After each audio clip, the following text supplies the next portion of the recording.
Okay, so are you guys able to hear me? Just drop a yes or no in the chat. Hello, Tarun. If you guys are able to properly hear me, just quickly drop a yes or no.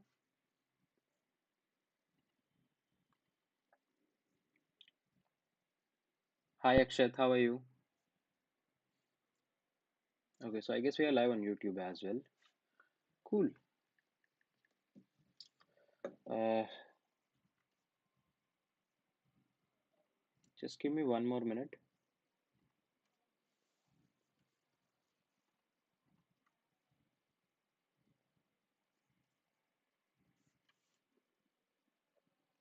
Okay, cool. Okay, so how are you guys? Good morning, everyone.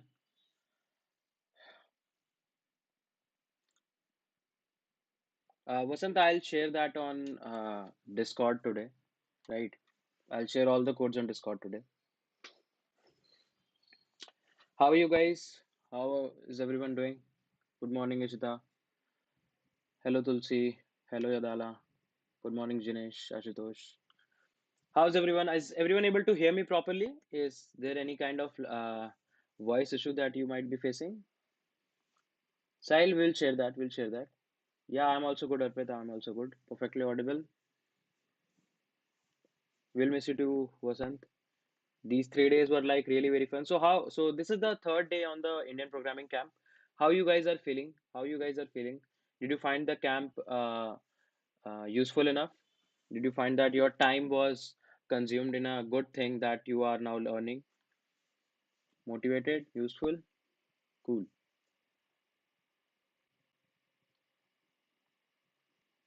You can also watch the rest of the three divs, rest of the two divs if you have like watched all the lectures of the div three, right? That's like available on Unacademy as well as on YouTube. Uh, sure, Ishita, sure. Cool. So we will just wait for 2 more minutes, just 2 more minutes, and then we are going to start, right? Let's just wait for more people to join, and then we are going to start. So today we are going to learn about recursion and backtracking. We'll be starting from the very scratch, right? Because I feel that a lot of people nowadays are not very much confident enough regarding the recursive algorithms, right? So I want you guys to have a firm base in recursion. So we'll discuss recursion from the very basics, right? And if there will be time, we will definitely take a deep dive in backtracking as well. Does that make sense? Jinesh, I have already taught one or two lectures of DP on an academy for a free live class. You can definitely check that out. Those are available for free. Like introduction to DP, I have like taught in a free class. Pratik, I'm not sure about the terms. This is handled by the team. Kumar will be starting from recursion. We'll be starting from recursion. Don't worry on that part. Okay, okay, cool. So we have 300 people watching. We have 300 people watching. So really, really excited to start the session, right?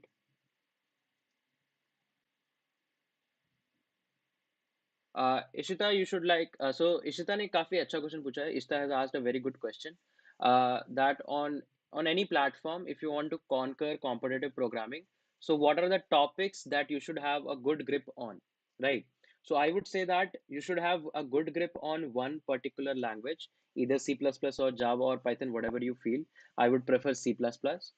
Apart from that, you should be having a firm grip over recursion because there are a lot of algorithms which are purely recursive. And even if you want to master concepts like dynamic programming, divide and conquer, then also, and even backtracking, then also recursion is like really, really important, right? Apart from that, if you want to ask me about basically what are the most important topics in CP, I would say STL is going to be really very important. Dynamic programming is going to be really really important, and number theory and graph.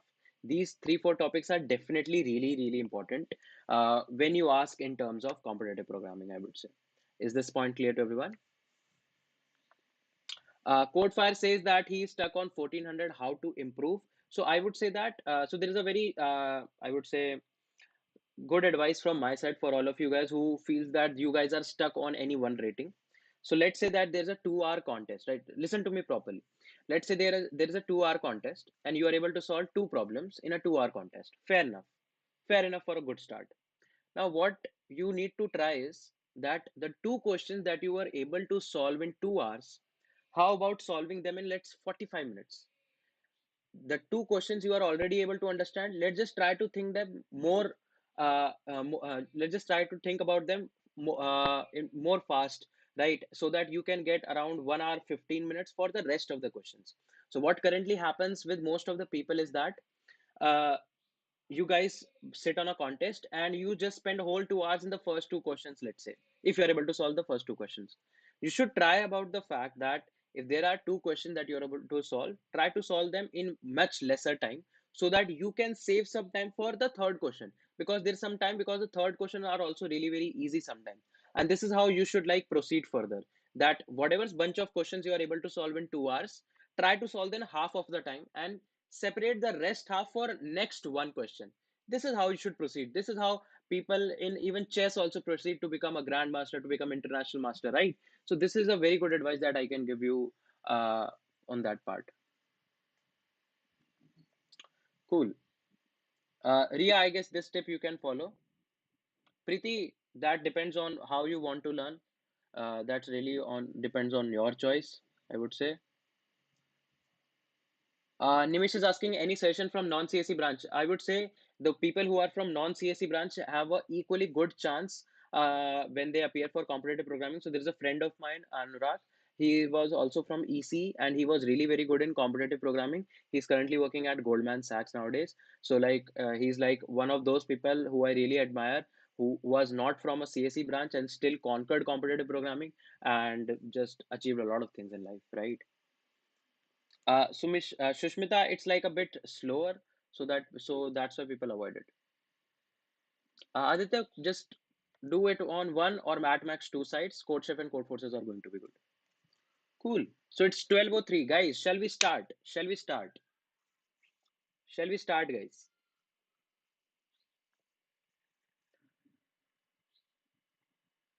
Cool. Ishta, I guess I've given you the topics: number theory, graphs, DP, and STL. I would say.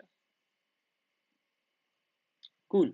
So for all those people who have joined for the very first time in my lecture and those people who don't know me, I'm Sanket Singh, currently working as a software development engineer at LinkedIn. I'm a former software developer at InterviewBit as well as a product engineer at Coding Blocks. I cracked the Google Summer of Code in 2019 under Harvard University, where I was working on a Meteor JS based project. When I passed from the college, I had offers from LinkedIn, Sprinkler, Dunzo, Works Application Singapore, InterviewBit, Grofers, and Splashlearn. I'm the number one educator on the Unacademy competitive programming track. I was a former research intern at the Indian Space Research Organization at the Ahmedabad Bhopal Center. Till now, till November 2020, I have taught more than 7,500 programmers and counting in data structures, algorithms, competitive programming, and fundamentals of computer science. I got rank one in CodeChef in a few of the CodeChef long challenges and also won the Infosys Digital Mechathon. So this was a brief introduction about me. This was a brief introduction about me. Yeah, we are planning to keep a session on GSOC. Don't worry, I will uh, take a 2 hour session on GSOC on YouTube probably. Cool. Nikki Rani, you should participate in contest in order to get rank. Cool. So guys, let's just start. Let me share my screen. Let me share my screen. Vishesh, I'm from GGS IPU New Delhi. My college name is Maharaja Agrasen Institute of Technology. No, Shushmita, I don't have a YouTube channel, but you can watch me on the YouTube channel of CodeChef. So let me share my screen. Let me share the screen. Are you guys able to see the writing pad? Are you guys able to see the writing pad properly? Is everyone able to see the writing pad?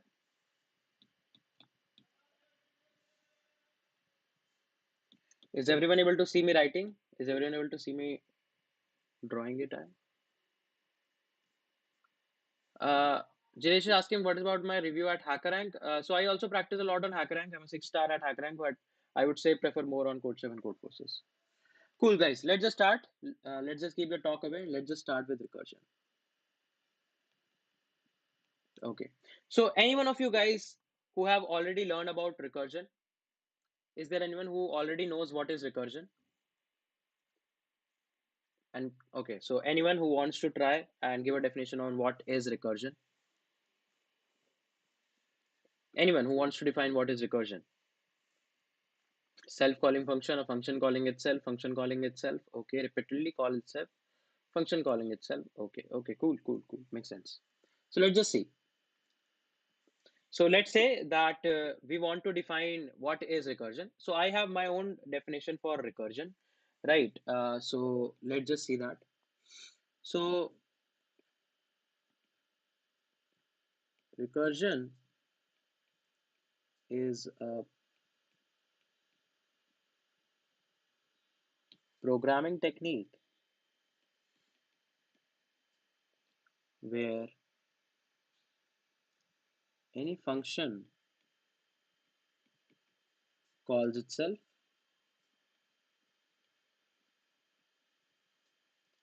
again and again to solve some subproblem.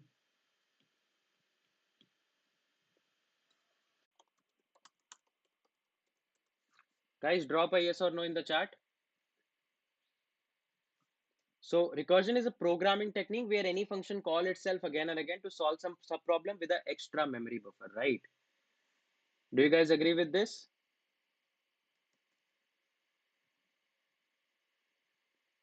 Do you guys agree with this, guys?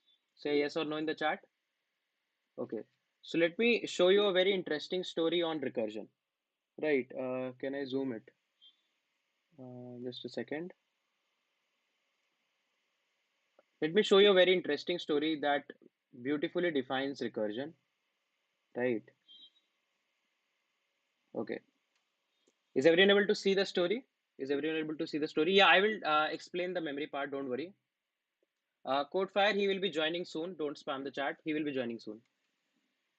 He has joined. He has joined. He will be joining on YouTube as well. So, guys, today we have Shrikant with us for as our teaching assistant. So, I would like to welcome Shrikant. He's like one of our finest members in the CodeChef team. So, I would like to welcome him. Right. So, the story says that a child could not sleep. So, her mother told a story about a little frog who couldn't sleep. So, the frog's mother told a story about a little bear who couldn't sleep.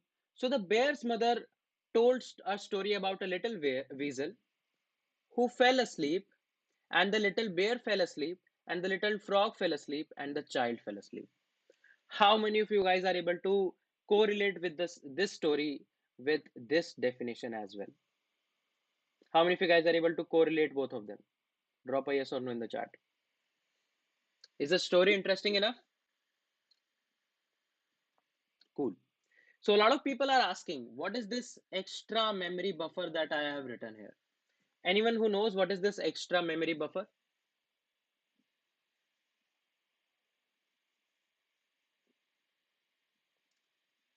Okay, cool. Let me tell you what is this extra memory buffer.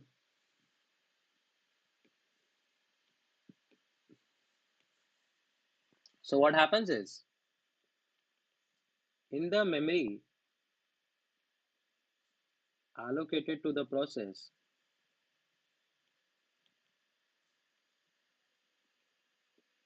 there are two parts: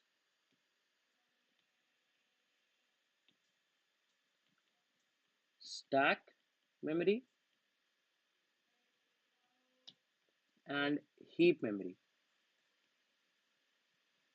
How many of you guys know about this? So whenever a function is called, irrespective of the fact that a function f of x called a function g of x, or let's say a function f of x calls itself with a different parameter x of x dash, right? Irrespective of the fact that whosoever calls a function, whether the function calls itself or any other function calls this function, in both of the cases, the functions are stored in the stack memory as one stack frame. How many of you guys are able to get this point? And this is the extra memory that we use. This is the extra memory that we used. Raghav, we have just started. We have just started. Does this point make sense?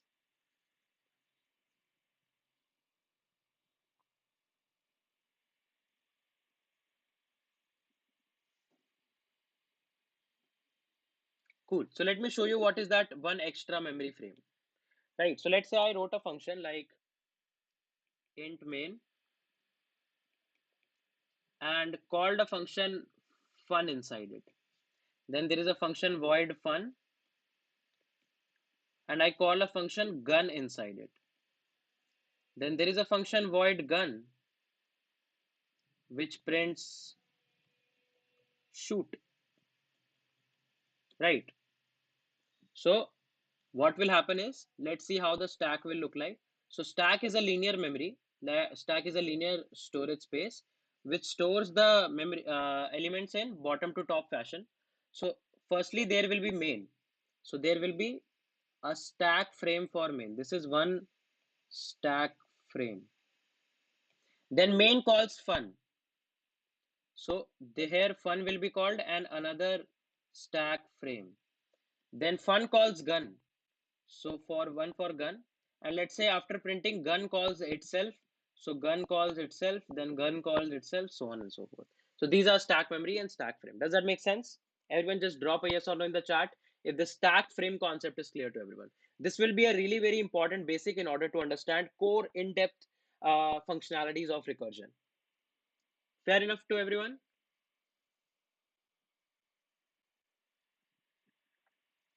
Uh, cool. Okay.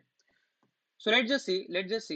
Guys, we'll be taking recursion from the very basics, right? We'll deal with some problems as well, but we'll first discuss some of the cool basic concepts first. Okay. So this is a question that everyone might have solved in their 11th or 12th class, or let's say 9th, 10th class. So given a number n, find n factorial recursively. Right, find n factorial recursively. So what happens is that whenever you are supposed to write a recursive function, there are three requirements that you need to fulfill. Anyone can tell me what are the three requirements that we need to fulfill?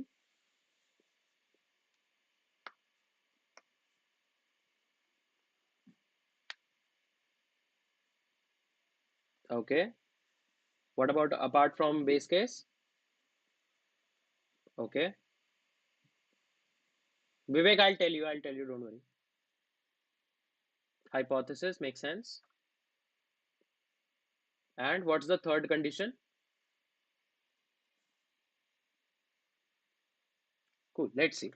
So whenever we want to solve a problem recursively, we need to find three things: a recursive hypothesis or assumption, a self work, and a base case. Now, people might ask, okay, what are these three things? We have never heard about it. How they came up, how these concepts came up.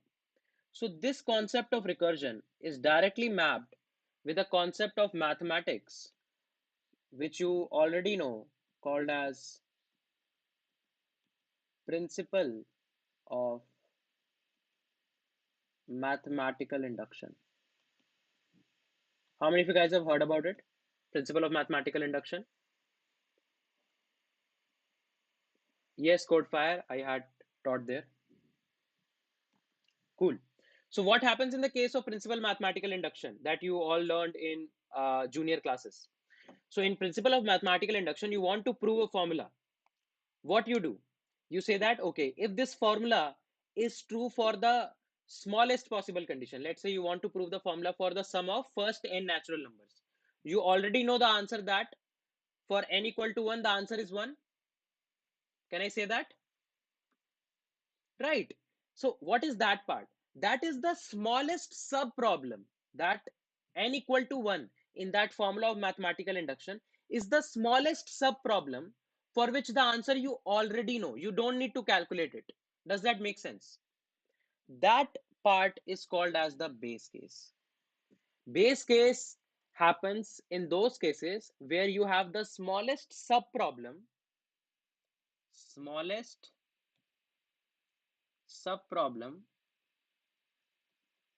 for which we already know the answer. Is this point clear to everyone? Right. Then inside mathematical induction, there is a part where you say that, okay, we will assume that sum of n natural numbers for n equal to some k is k into k plus 1 by 2 kind of. That assumption is there, right? Yes or no? There is an assumption in mathematical induction. Okay, recorder is covering the notebook. Okay. I don't think we can remove that.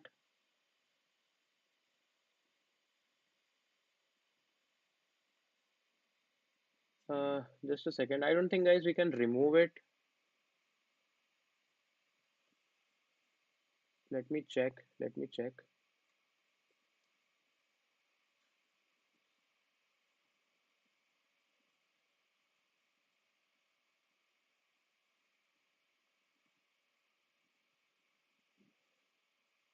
Guys, I don't think we can remove it. But yeah, here you can see like this, right? So base case is the smallest subproblem for which we already know the answer. Does that make sense?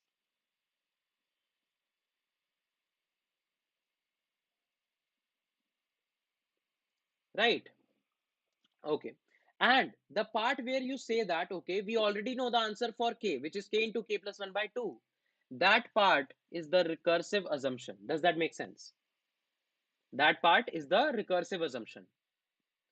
What is this self-work?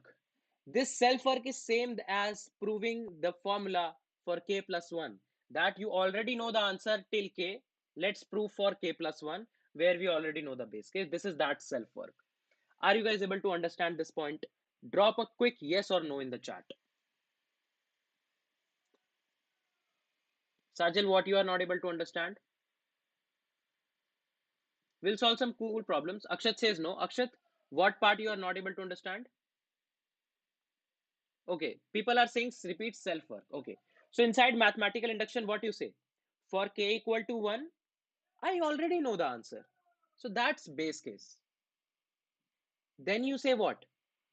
Let's assume that for any value k, we know the answer is k into k plus 1 by 2, kind of. That's recursive hypothesis. These 2 points are clear to everyone at least? So what I'm trying to say is that when you say that, let's prove that sum of first n natural number is n plus 1 by 2. And let's this prove by induction, right? That you have already learned in your junior classes. So what you do? You first say that, we'll say that for n equal to 1, the answer is 1. And does this formula satisfies the answer? 1 into 1 plus 1 by 2, which is equal to 1. So this is what? This is the base case. That is the smallest subproblem for which you already know the answer. Then you say that let's assume that for n equal to k, it is k into k plus 1 by 2. This is the hypothesis, right? Or the recursive intuition. Guys, I'll take the doubts. I'll take the doubts. Don't spam the chat. Let's just see what happens first. Now, what is the self-work? When you say that, let's prove for n equal to k plus 1. When you self-proof for n equal to k plus 1, this is the self-work. Are you guys able to understand this induction part? I guess it's clear now to everyone. Right. This is the same thing that we need to do in recursion. Now, the problem in our hand is that we need to find a number, we need to give n factorial for a given number n. Let's just see how we can solve it recursively. So first part, First part, base case. What's the smallest factorial you already know? What's the smallest factorial value you already know? Can I say that we already know that for n equal to 1, n factorial is also equal to 1? Base case. Base case. Okay. Now, what's the recursive hypothesis? We will say the recursive hypothesis is what? We'll say that if we define a function n, if we define a function f which returns n factorial. Let's say we defined a function f of n which returns n factorial, then this will be equal to what? Product of, or we can just directly write n into f of n minus 1. So what's the recursive hypothesis here? The recursive hypothesis is that go and calculate f of n minus 1. Right, we know this formula, we know this recurrence relation.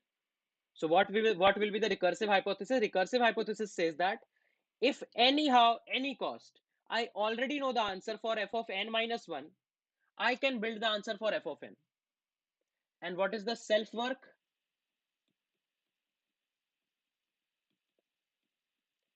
Multiply n and f of n minus 1 and return. This is the self work. Does that make sense? Does that make sense, guys? And you'll see this is going to be a really easy algorithm to implement, right? So let's just try to implement this. Okay, so the last code I written was with you guys only yesterday. So this is fact.cpp. I'll do hash include iostream using namespace std int main return 0. Okay, so let's just try to write a recursive function. You will see that it's going to be really very easy. So we'll find a function int fact. It will take a parameter int n, right? Here f is equals to fact. We defined a function, right? Pallavi, I'll show you the dry run. Don't worry, guys. Let's first see the code. I'll take your doubts. Okay, let's just first define a base case. Base case. What was the base case? If n double equal to 1, return 1. Make sense? This is the base case, right?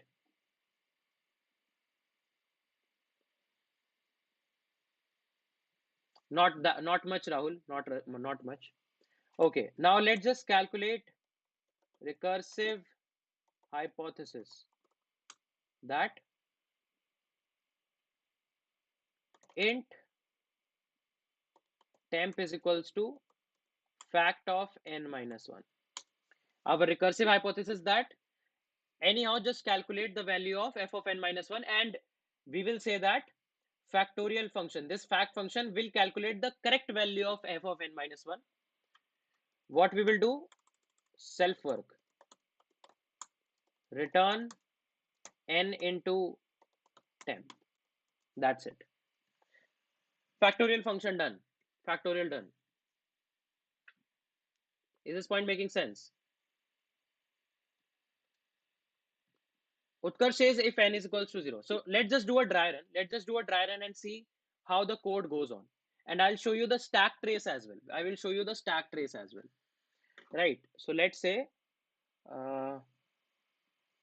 let's just keep the window here.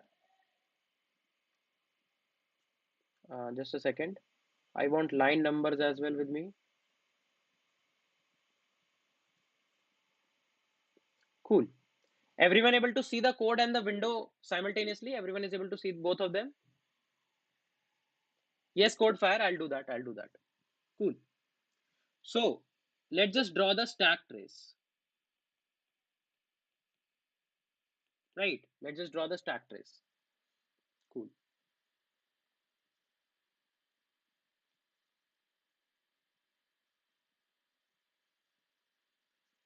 right? This is the stack trace, and from main, how will I call it? I will call cout fact of, let's say, 5, right? This is how we will call from main. So let's just see what happens. Let's just see what happens, right? Naib Ishita, we have like implemented here only, right?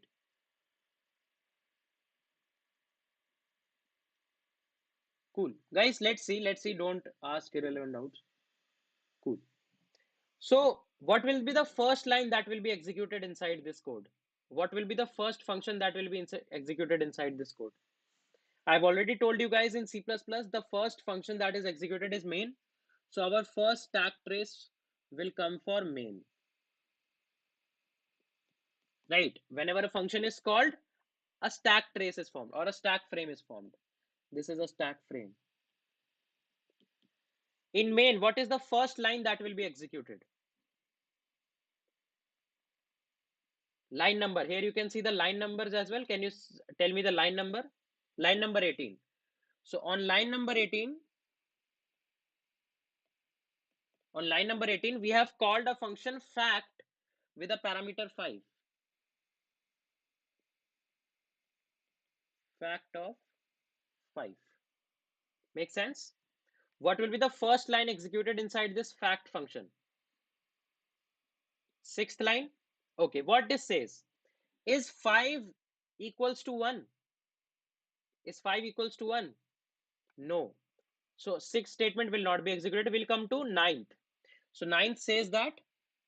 So line number 9. Line number 9 says that temp is equals to, and it makes a function call. So again a function call, again a stack frame with fact of 4. Make sense?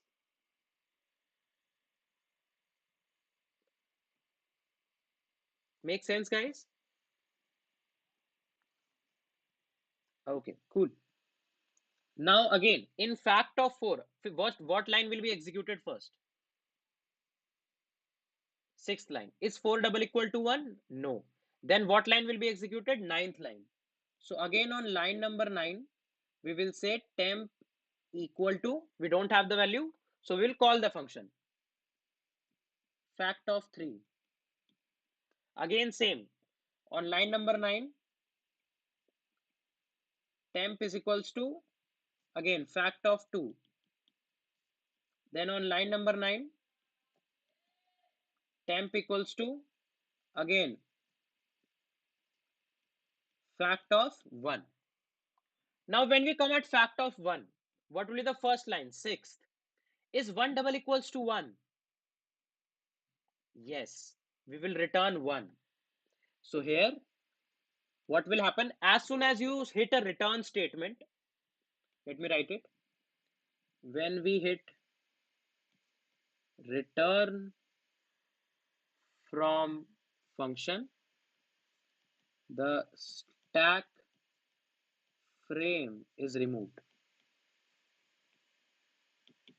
Right? Definitely you can write, Ria. Definitely you can write, but you will be making one more call. Why you need to do that? Rahul, you can read about that in any book of C++. This is not a C++ basic class. Let's just focus on recursion. Definitely, Rohit, this is applicable. So now what will happen? This stack frame will be removed. And what value we will return from here? What value will we return from here? 1. So temp is equals to 1. We left this function fact of 2 on line number 9. And now line number 9 says temp is equals to 1. What's the next line in fact of 2 to be executed? Return 12th line, which says return n into temp. N is 2, temp is 1. So what will happen? You will return 1 into 2 from here. So you will return 2. So here the temporary variable becomes 2. Now you left the fact of 3 on line number 9. What's the next line to be executed?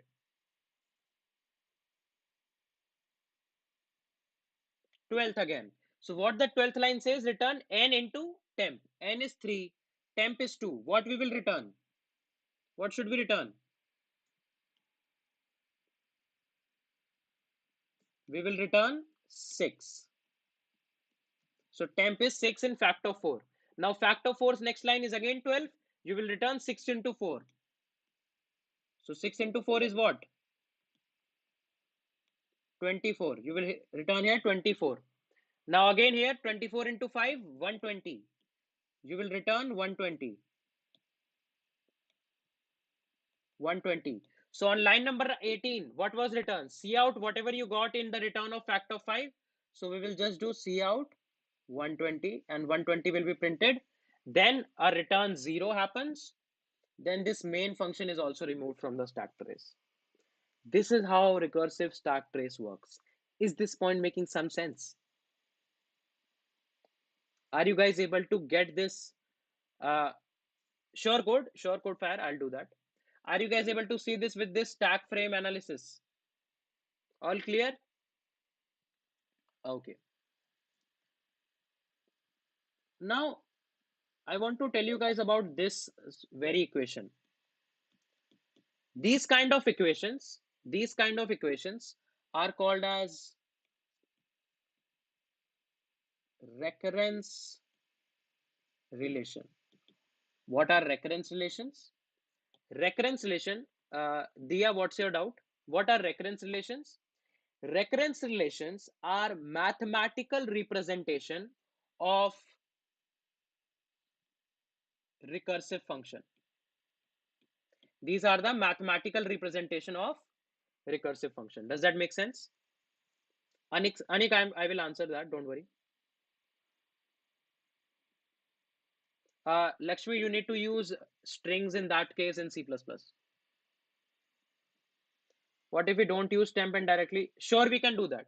So now, Arnima, so guys, instead of making a temp variable here, can we make the code a bit shorter? Can we say directly return n into fact of n minus 1? We can also write this, right? We can also write it. Does that make sense? We can even write a one-liner. Right? Cool. Okay. Now, for every recurrence relation, there exists a concept called as recurrence tree or recursion tree. So for recurrence relations, you can draw recursion tree. So how you can draw recursion tree for f of n is equals to n into f of n minus 1. So let's just see. Right, let's just see. Okay, so Shreyas is asking which font is this? Shreyas, do you think this is going to be relevant in order to learn recursion? Please don't ask questions like this. No? It breaks the flow. Cool. So let's say we want to calculate f of 5. So you will make a call to f of 4. Then you will make a call to f of 3. Then f of 2. Then f of 1. And this is what? Base case. So from here you will return what? You will return 1 to f of 2. From f of 2 you returned 2. From f of 3 you returned what? 6. From f of 4 you returned what? 24. And from f of 5 you will return 120. This was the code flow. And we have represented it in the form of a structure called as a tree. Shaumya says, okay, so there are two questions. One question is, what's the difference between recursion and loops? Second question, why do we even use recursion when we have loops? Right? Vinayak, I'll tell you that complexity as well, don't worry. So what is the difference between recursion and loop? Recursion is a phenomena where a function calls itself, right? Loop is a phenomena where you have a termination condition based on some variable which iterates over a limit and terminates itself on the terminating condition. So what's the difference? In loops, you don't need extra space. In loops, you don't need extra space. In recursion, you need this extra space of stack, call stack. This is also called as call stack. Right? We need this extra space. Does that make sense? But there are certain algorithms that you cannot implement iteratively very easily. So there are algorithms like merge sort, quick sort, segment trees, right? These are some data structures and algorithms that you cannot directly implement using iteration. It will be like really, really tough to implement them, and they are always implemented recursively, right? So you can't escape from the concept of recursion if you want to do uh, programming. Does that make sense? Yes, Omkar, I'm going to do that only. Anurag, I'll tell you one more question, then it will be clear to everyone. Okay. Now, how many operations is required to calculate f of n?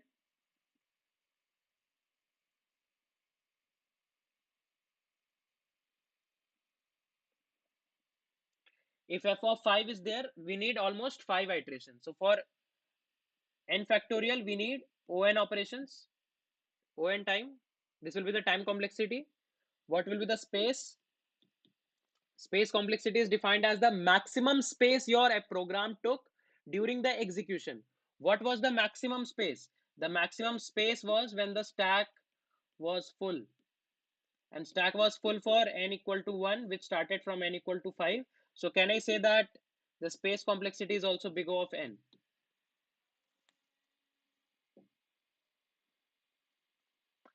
Vasant, don't you think when the whole program executes completely, then the main function is also deleted from the memory? If you run a C++ program, does that run for your whole lifetime? No, no.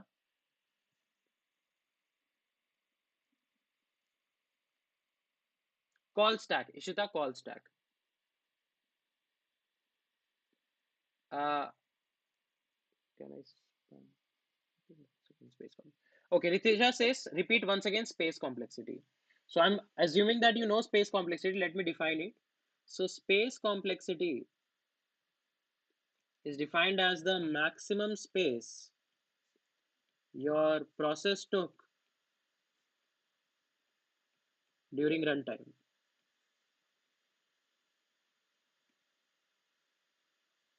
So what was the maximum space? The maximum space is coming from this stack only, and there were 5 stack frames. So for f of n, there will be n stack frames. So this is big O of n. I don't think there is a difference in compile time, but it depends on sometimes compiler, Himanshu. Cool. So let's just take one more example. Let's just wait for some time. Ankit, depends on what are the constraints. This is an open-ended question that you have asked. Yes, Raghav, I always share the notes. Don't worry. Okay, so let's just take one more question. Given the number n, calculate nth Fibonacci. How many of you guys know what is Fibonacci?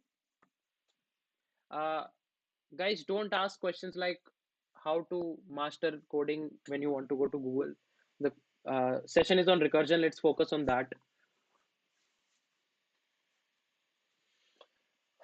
How many of you guys know Fibonacci? So let me write the Fibonacci series initial terms. 0, 1, 1, 2, 3, 5, 8, 13, 21, so on and so forth. So what is Fibonacci? Fibonacci is a series where any ith term is made up by the sum of the previous two terms. Make sense?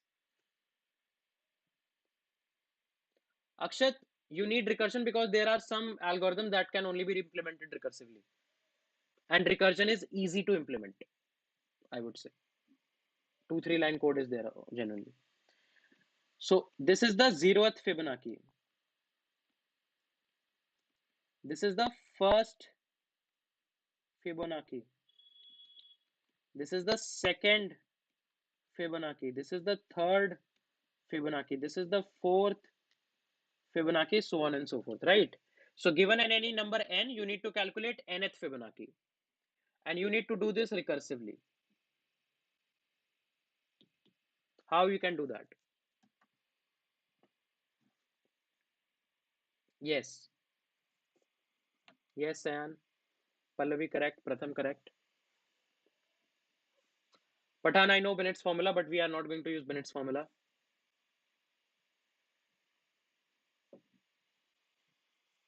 No, Vasant, not like that. Cool. So again, let's just come back to the basics. Let's just come back to the basics.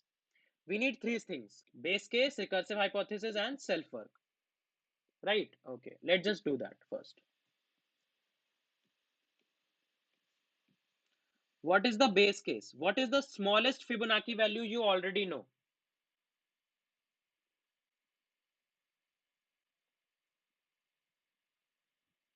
Can I say for n equal to 0, we know that Fibonacci is 0, 0th Fibonacci is 0, and the first Fibonacci is 1. We already know that, right? This is the smallest subproblem for which we already know the answer. Recursive hypothesis that if we define a function f of n which returns nth Fibonacci, right? If this is a function f of n which will return a nth Fibonacci, then it will also correctly return f of n minus 1, and it will also correctly return f of n minus 2. Can we say that this is the recursive hypothesis? That if we define a function f of n which returns the nth Fibonacci and this function is correct, then it will correctly give you f of n minus 1 and correctly give you f of n minus 2. What is the self work? Self work is f of n minus 1 plus f of n minus 2. Calculate f of n minus 1 and f of n minus 2. This will be equal to f of n. Does that make sense? Because that will be a base case, yes? How you can skip that? Okay, so let's just try to draw the recursion tree. Let's just try to draw the recursion tree for that. Let's say you want to calculate f of 4. F of 4, to calculate f of 4, where f returns the nth Fibonacci, what values you need? And this is the recurrence. F of n is equals to f of n minus 1 plus f of n minus 2. Ashwin, the recursive hypothesis is if we define a function f which returns the nth Fibonacci and this function works correctly, then you can correctly calculate f of n minus 1 and correctly anyhow calculate f of n minus 2. Just go and calculate this. Self work is to add them. So f of 4 depends on f of 3 and f of 2. Can I say that? But do we know the answer of f of 3 and f of 2? Do we know the answer? No. So f of 3 also depends on f of 2 and f of 1, and f of 2 also depends on f of 1 and f of 0. Does that make sense? Do we know the answer of f of 2? No. F of 1, f of 0. Now, do we know the answer of f of 1? Yes. So, we know the answer of f of 1 is 1. We know the answer of f of 0 is 0. What will be the answer of f of 2? 1 plus 0 equal to 1. Can we say that? So, let's say this returned 1, this returned 0. Here, this will return 1, sum of 1 plus 0. This will again return what? 1. So 1 plus 1, f of 3 becomes what? F of 3 is 1 plus 1, that is 2. So it will return a 2 here. Then f of 2 will get a value from here, 1 and 0. It will return a 1 here. F of 4 will be what? 2 plus 1, 3. Make sense? Rahul, you need to use DP.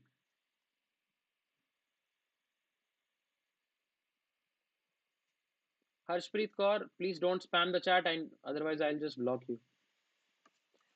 Cool. Let's just first implement this algorithm. Then we will look at the stack trace. Make sense? Aditya, don't bother about that. You will learn it eventually later. Guys, let's just first write the code. Then we will draw the stack trace like this. Right? Rahul, Google about it.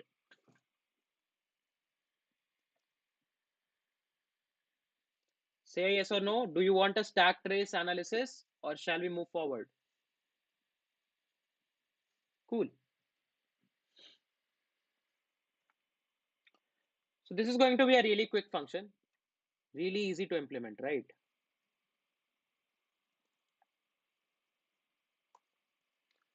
fib.cpp.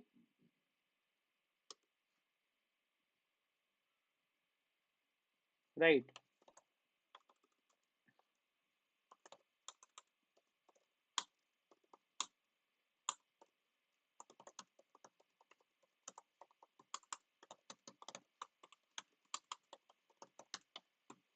Okay. So we'll write a function int fib, which takes a parameter n and returns the nth Fibonacci. What is the base case? What is the base case? If n is double equal to 0 or n is double equal to 1, then return n. Can we say that? Ishita, we'll draw the stack trace. Okay, cool. Now, let's just calculate int fib n minus 1, which will be what? Fib of n minus 1. Let's calculate fib n minus 2. Sorry, my bad. Int fib n minus 2 is equals to fib of n minus 2. Right, this will be what? The recursive hypothesis. That if the function works correctly, then this will automatically be calculated. What's the self work? Return fib of n minus 1 plus fib of n minus 2. Does that make sense? Does that make sense, guys? Okay. Shall we now dry run it? Shall we dry run it? Okay. Let's do a small dry run. Can we do it for f of 3? Can we do it just for f of 3? What do you guys think?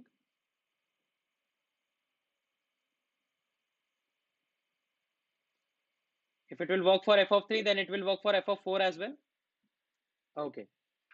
Yes, I'll get you the time complexity. Don't worry. Yes, Codefire, I wanted to do that. Actually, I tried in the yesterday's class to level up a bit, but few people don't know the basics. Then it becomes a bit problematic to discuss everything, right? I started with PBDS yesterday, but you saw what happened. So I'll discuss good questions. Don't worry. There will be one, two good questions as well. Don't worry. This is not an IDE, Ashutosh. This is just a text editor. There is no such functionality in Sublime Text. Okay, so let's just draw the stack trace. Now you guys will tell me. Let me call the function as well. Cout fib of 3. Okay. Yes, it will just print the nth Fibonacci. What will be the first function? Main line number 16. So inside main, line 16. It will call fib of 3. Right? It will call fib of 3. Is 3 double equal to 0 or 3 double equal to 1 in line number 6? No?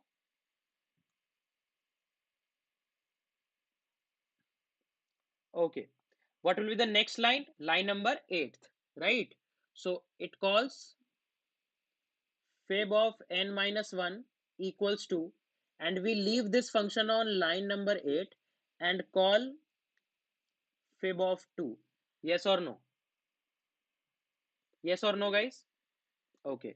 Now fib of 2 again. What line will be executed? Sixth line. So is 2 double equal to 0? No. Or 2 double equal to 1? No. Then line number 8. Fib of n minus 1 equal to, we will again leave it on line number 8 and call fib of 1. This is what? Base case? Base case. So it will check, is 1 double equal to 0? No. Or 1 double equal to 1? Yes. What you will return? What you will return? 1. So n is equals to 1, so we will return a 1 here. So fib of n minus 1 will be get a value 1. Yes or no? Till now everything clear? Okay. We left this function fib of 2 on which line? Line number 8. What's the next line to be executed? Line number 9, which says fib of n minus 2 equal to, and again makes a call from line number 9 to fib of 0. Can we say that? Can we say that? Okay. Again a base case. We will return what? Return n, which is 0. So we will return a 0 here. We will return a 0 here. It will get a 0. We left this function fib of 2 on which line? Line number 9. What's the next line to be executed?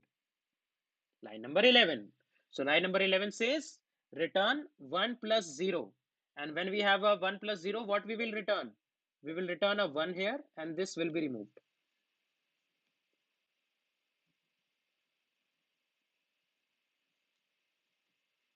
Make sense?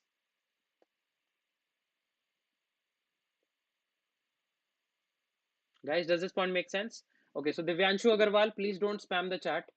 We will start with recursion, and if time will persist, we will definitely take backtracking. Please don't spam the chat. Please maintain the decorum of the class, right? Cool. Okay, so we left fib of 3 on which line? We left fib of 3 on which line? Line number 8. Yes, Rahul, I'll do that. I'll do that. So line number 8 got what value? 1. What's the next line to be executed? Line number 9. So on line number 9, I will call fib of 3 minus 2, which is fib of 1. So fib of 1 is again a base case. We will just directly return a 1. Again return a 1. This will get a value 1. We left fib of 3 on what line? Line number 9. The next line to be executed is line number 11, which says return 1 plus 1. So 1 plus 1 is what? 2. So it will return a 2 here, and we'll just do cout 2. And then main will be returned, and this tag frame will get empty. Make sense?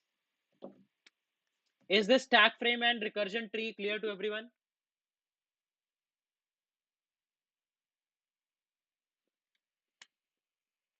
Can we have a recursion OP in the chat? If everyone is able to understand these two problems properly. In every recursion problem, just get three things: the base case, the recursive intuition or the recursive hypothesis, and the self work, and everything will be really, really done. Does that make sense? Everything will be done. Cool. Shall we move to some other problems?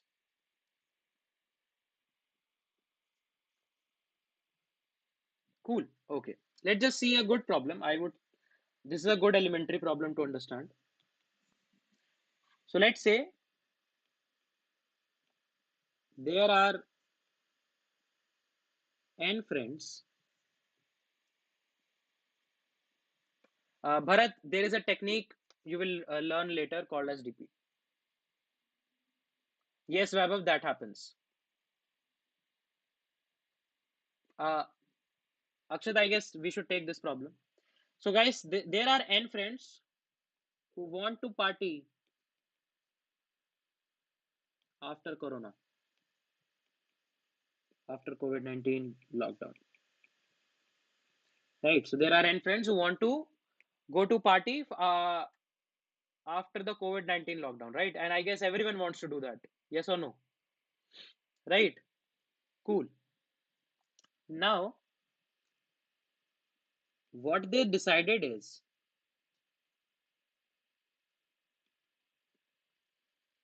one person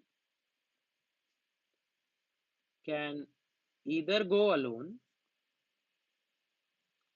or can go in a pair in the party,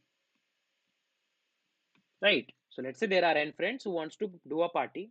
They decided that for any person, either that person can go alone or can make a pair from the rest of the friends and go in a pair. These are the two ways in which you can go to a party. In how many different ways N friends can go to party, right? So let's just see. For example, if let's say there are three friends A, B, and C, right? Let's say there are three friends A, B, and C. So either all of them can go alone. This is one way. Yes or no? All of them can go alone,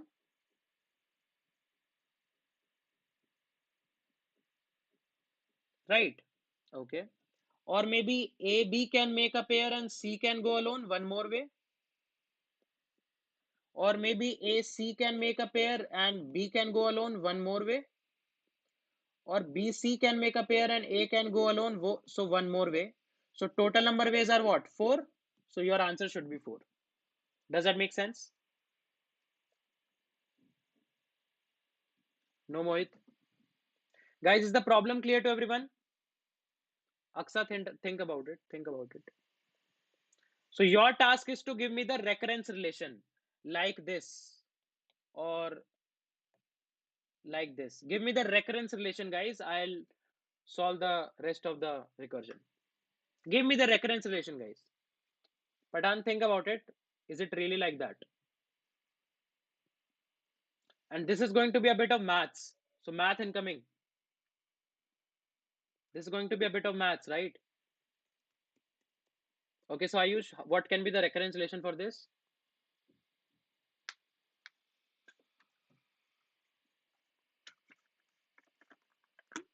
Saloni, but you need to solve it using recursion.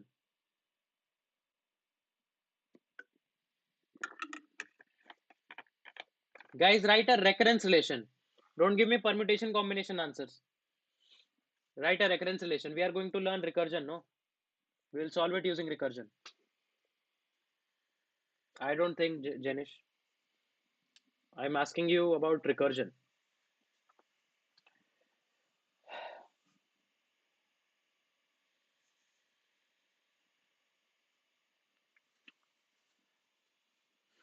Codefire, what will be the recurrence relation, bro? What about rest of the people? Any thinking around this?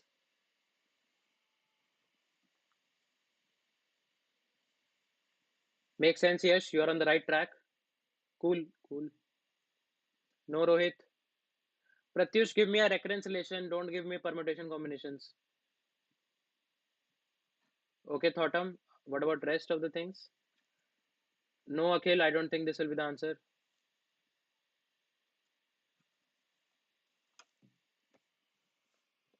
The problem is interesting enough. I guess everyone wants to party, so you should solve it, no? Before the coronavirus ends.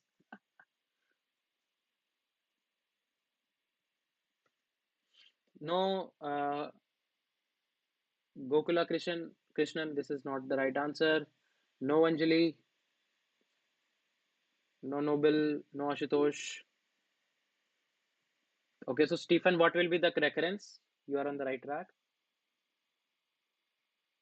No Himanshu, no Ria, no Janish,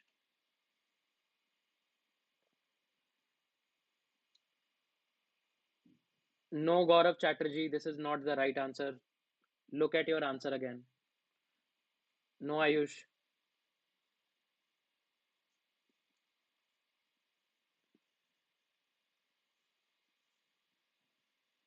no Rahul.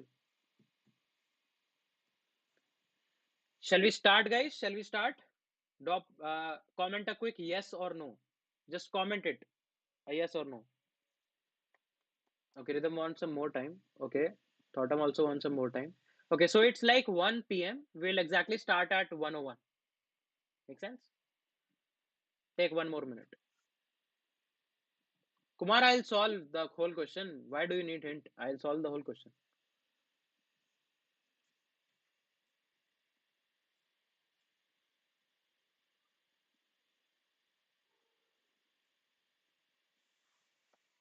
So there are few questions. Can we use and instead of and? Pallavi, yes, you can. How to improve code as same sub function called and again. There is a concept of tail recursion, Kumar. You can use that in order to improve some things.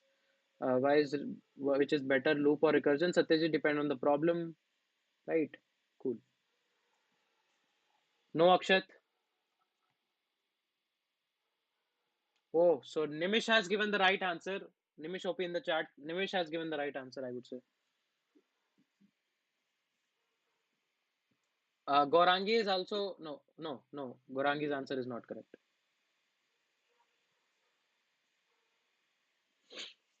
Okay, so we already have a right answer from one of you guys. So shall we start? Shall we start?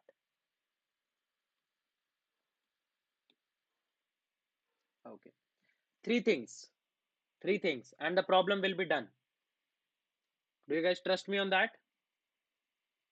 Three things, and the problem will be done. Okay. Base case. For n equal to 1, if there is only one friend, in how many ways he or she can go? 1. For n equal to 2, in how many ways these two friends can go? Either they can both go alone or they can make a pair. So there are total 2 ways. 2. So these are the two base cases. Base case done. 33% of the problem solved. Make sense? Okay.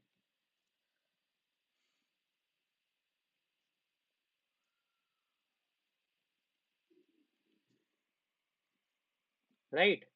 Let's say these were the friends. Right. Let's say these were the friends. Okay. And we define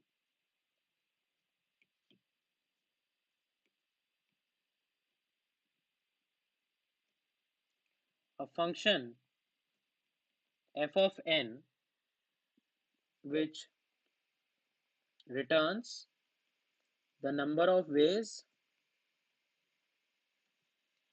n friends can go to a party. Right. And if f of n is true, if let's say f of n is true and give us the correct answer, then we can do something, right? No, Ishita, this is the wrong answer. Okay. Now let's just think a bit. Wait, nobody will comment. Everyone will listen to me. Can I expect this thing from you guys? Just listen to me properly. This is a very, very interesting question. Okay. We don't know how n friends will go to party. Can I say that? We don't know.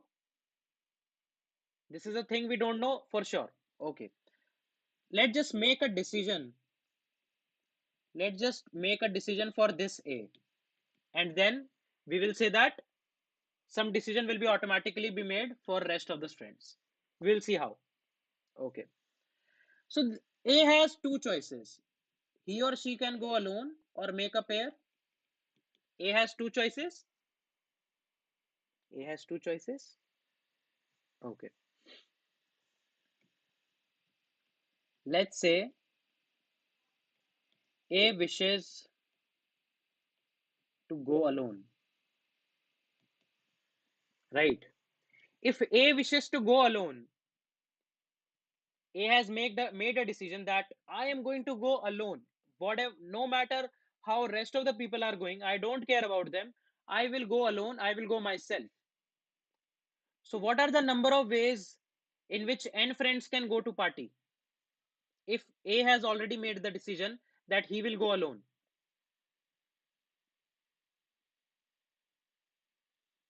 So, let's say there were three friends. A says that I will go alone. So, in what ways A can go alone? A will go alone where B, C will make a pair, or A will go alone where B will go alone and C will go alone. So, in the number of ways in which two friends can go to party and A has chosen to go alone, those all number of ways will be added here. So, can I say that if A wishes to go alone, then n friends can go to the party in the same way as n minus friends will go, because in all the f of n minus 1 ways, I can just append a single A. Can I say that? Can I say that? One more example. Let's just take one more example. Let's say there are four friends, right? A decides to go alone, right? Okay. How can B, C, D go? B alone, C alone, D alone. BC together D alone, BD together C alone, CD together B alone. These are the ways in which BCD will go, and this is what f of n minus 1, and A has decided to go alone, so A alone in front of it, everyone. So in the same ways as f of n minus 1 will go, f of n will also go. So can I say that f of n will be equal to f of n minus 1 if A decides to go alone? Can I say that? Yes or no? Not plus 1. For BCD, the answer was 4. So for ABCD, the answer will also be 4 if A decides to go alone. If A decides to go alone. Can I say that? Just f of n is equals to f of n minus 1 if A decides to go alone. Can you say that? Can you say that?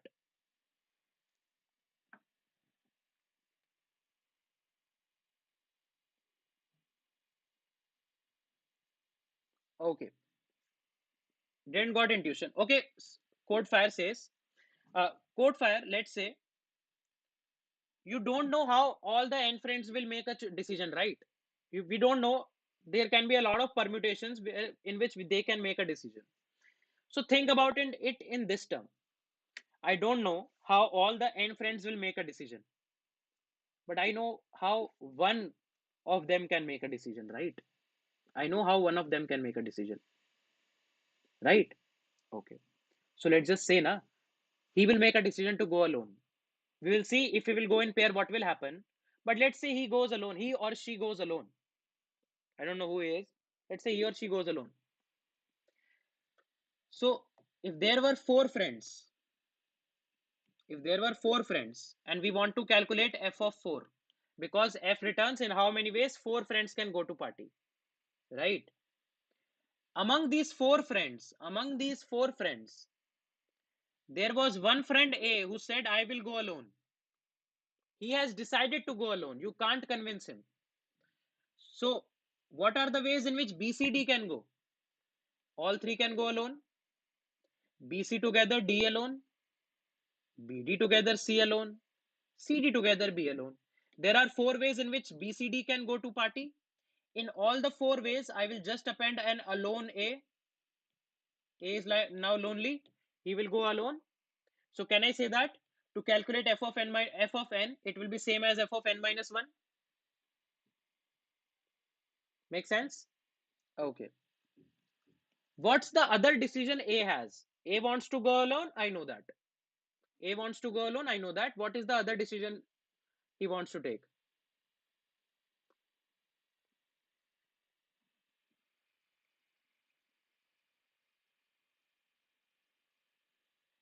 Go in a pair.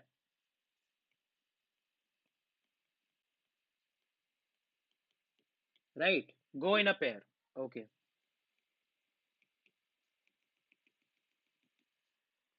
There were n friends. And now A says, I will go in pair no matter what. So to go in a pair, he wants to make a pair first, no? To go in a pair, he need to make a pair, right? First. With whom he can make a pair? There are n minus 1 candidates with which you can make a pair. So how many pairs A can make? N minus 1? Okay, n minus 1 pairs. And let's say A chose any one of them. So 2 friends are decided. These 2 will definitely go in pair. From n friends, 2 are decided now. Why? Because A has chosen one of them and he can choose in n minus 1 ways. So there are 2 friends eliminated. How many friends are left for which you want to do the computation? Can I say multiplied by f of n minus 2? So if A decides to go in a pair, so f of n will be equal to n minus 1 into f of n minus 2. If A decides to go in a pair. And we can even check that. A, B, C, D. A can make a pair with B. A can make a pair with C. A can make a pair with D. 3 ways. If A makes a pair with B, C goes alone, D goes alone, or C, D go together. This is cool. Rahul, this is good. A can make a pair with either B or C or D. So if A makes a pair with B, then C goes alone, D goes alone, or C, D goes together.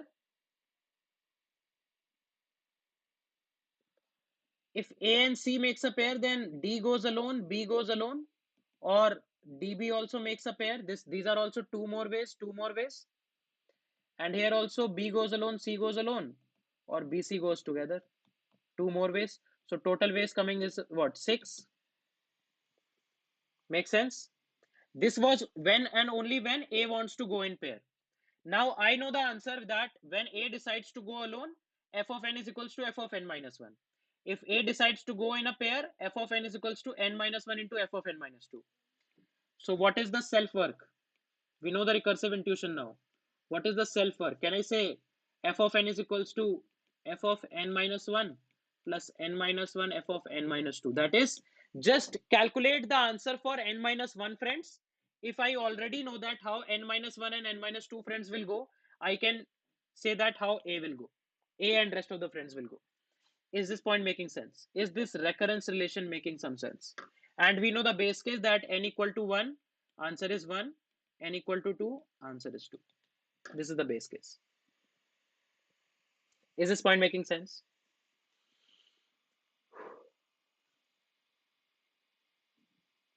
Sure, Arunima. So let me repeat the self work. So guys, we did the recursive hypothesis, right? We made some decision on A and calculated the recursive hypothesis, right? What was the recursive hypothesis? If A decides to go alone, then can I say the number of ways in which BCD will go? In all those ways, I can just append a lonely A, and those all ways will be my answer. Can I say that? So in how many ways BCD can go? They can go in f of n minus 1 ways. So can I say if A decides that no matter what, I will go alone, so f of n will be equal to f of n minus 1. Can I say that?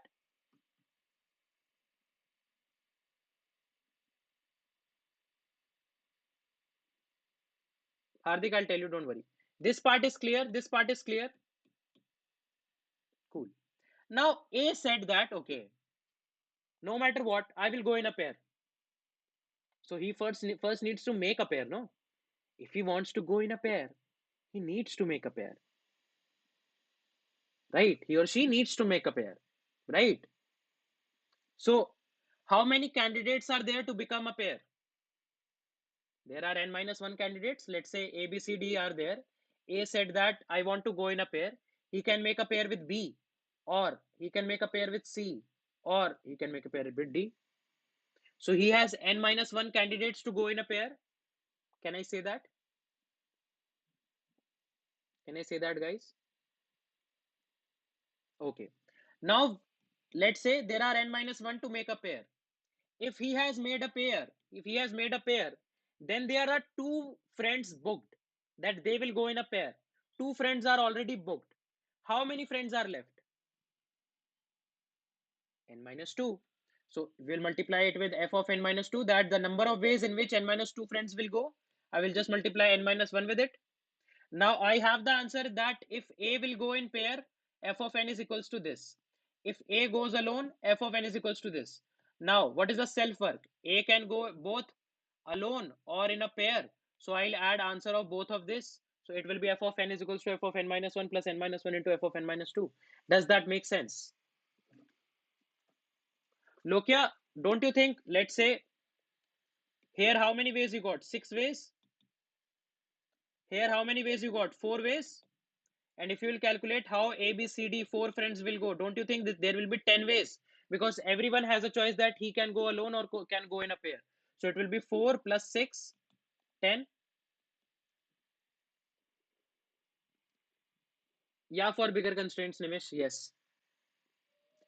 Guys, was this an interesting problem? Was this an interesting mathematical problem?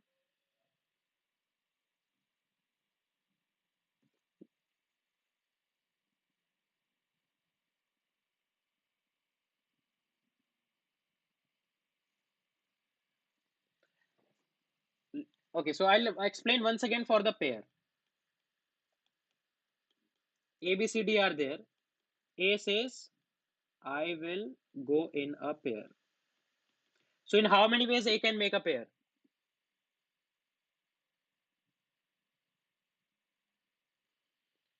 He has three choices. So can I say n minus 1 pairs? N minus 1 pair can be made. Okay.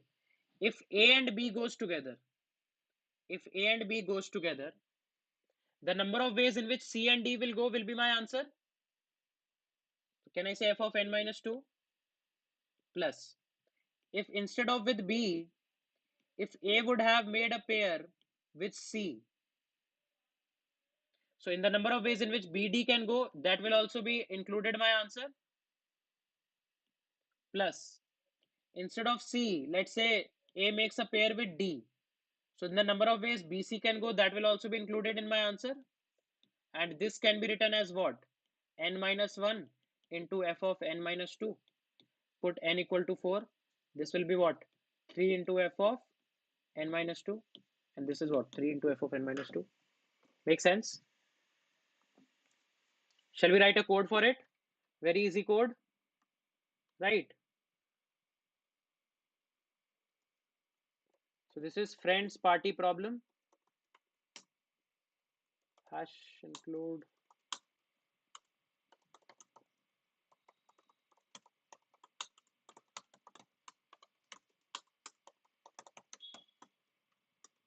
Cool. So we'll write a function int friends.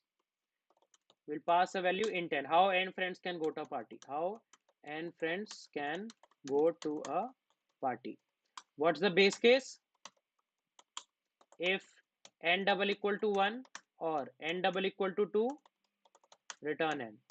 Otherwise, return friends of n minus 1 plus n minus 1 into friends of n minus 2. Does that make sense? Sorry, yeah. Does that make sense?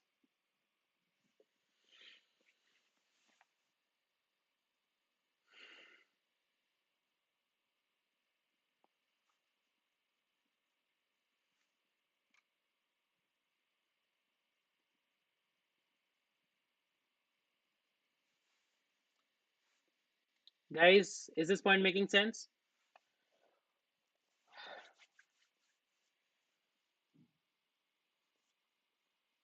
Okay, so still you are not able to give the right recurrence code fire.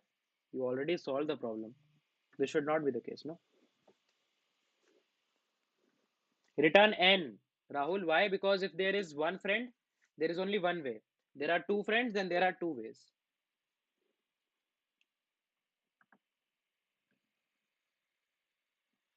Right?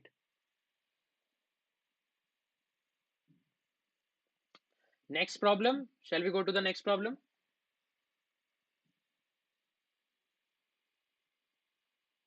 Okay, now I'll start with backtracking. I'll let you guys. Uh, yeah, I can run it. So few people are asking to run it. Let us run this. So G++. This is friends parties.cpp minus o run. Okay, so I've not called it. I've not called it. Sorry. So let's call cout friends of 10. Sorry, not friends of 4. Let's just call friends of 4.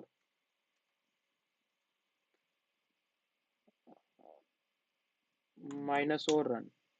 Right, dot slash run. And four friends can go in 10 ways. Right answer. Cool.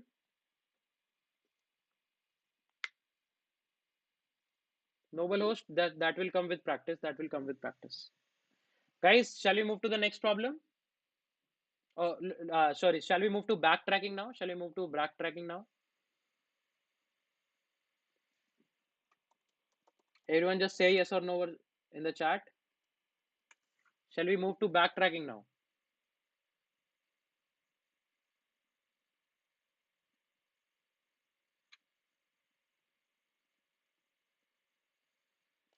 Cool. Okay.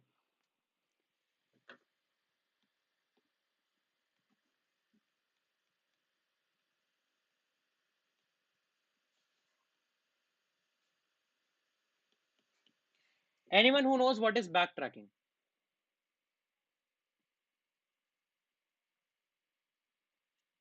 Okay.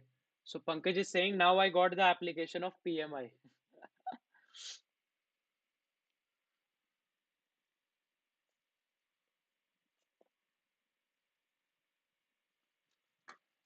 Okay. So we can write it as it is a type of algorithm, or we can just write like it is an algorithm.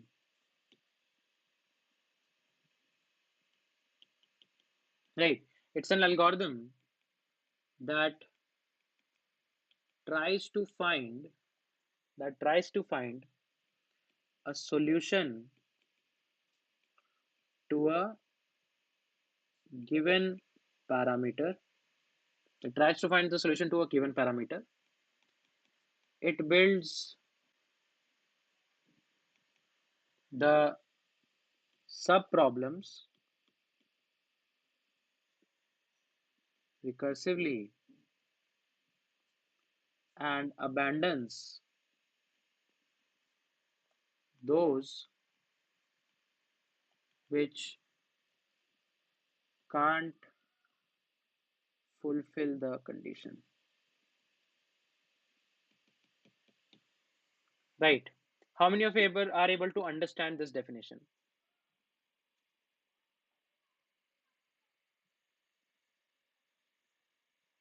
So backtracking is an algorithm that will try to find a solution to a given parameter, right? Like for a given problem, it will try to find a solution. It will try to build the sub problems. Like for f of 5, the sub problem was f of 4, smaller sub problem. It will try to create sub problem recursively and abandons matlab reject, abandons those which can't fulfill the condition. Does that make sense? If there is any sub problem which, irrespective of the fact that you calculate that sub problem or you do not calculate that sub problem, it will never give you the correct answer, or it will never uh, redirect you towards the correct answer. You should abandon that. Why to calculate that? Does that make sense? So there is a very interesting problem on CodeChef. We'll try to solve that. Right. Let me open that problem in front of you. Just give me 1 minute. Okay, so half of my life goes in I am not a robot. Okay. So this is a very interesting problem from CodeChef, and this is a very important interview problem as well, right? One of the favorite problems for companies like Amazon, also called as the rat in a maze problem. Okay, so what the problem says is that you have to find a path through which the rat move from the starting position 0 comma 0 to the final position where cheese is n comma n. So from 0 comma 0 you want to go to n comma n. List the total number of possible path the rat can take to go to a cheese, right? So there is a grid. Yeah, so let me share the link of the problem. I'm sharing it in both YouTube chat and Unacademy chat. Right, so there is a grid and you are at 0th position. You want to go to the bottom right, that is n comma n, right? You start from 0 comma 0 and the cheese that you want is at n comma n. You need to print in how many possible ways the rat can go to take the cheese, right? Okay. Now, what's the input like? A file where first line contains the size of the square maze. So the maze will always be square, n cross n. The next n line contains n binary values. 0 denotes open cell, 1 denotes blocked cell. So inside this whole matrix, there are some cells which are open. You can roam around that, and some are blocked. You cannot go there. You have to find paths which contain only cells which are open, and finally print the total number of unique path. Retracing the one or more cell back and forth is not considered a new path. The set of all cells covered in a single path should be considered unique. Does that make sense? You need to output the overall number of path. So let me brief the question for you. Let me brief the question for you. So there is a matrix.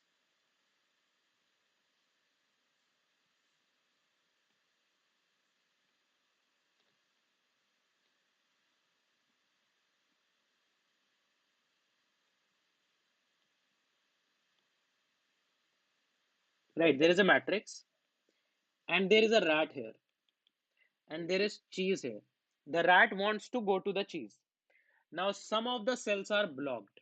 This is, let's say, blocked. This is, let's say, blocked. This is, let's say, blocked. Right? Ria, don't worry, I'll teach you every basic. I I didn't left it in recursion. I will not leave it in backtracking also.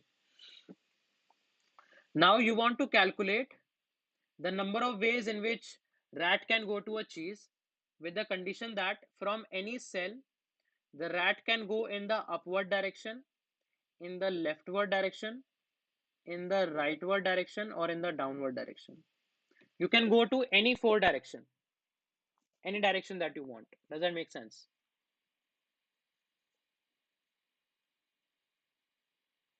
Atharva, do you think that makes a difference?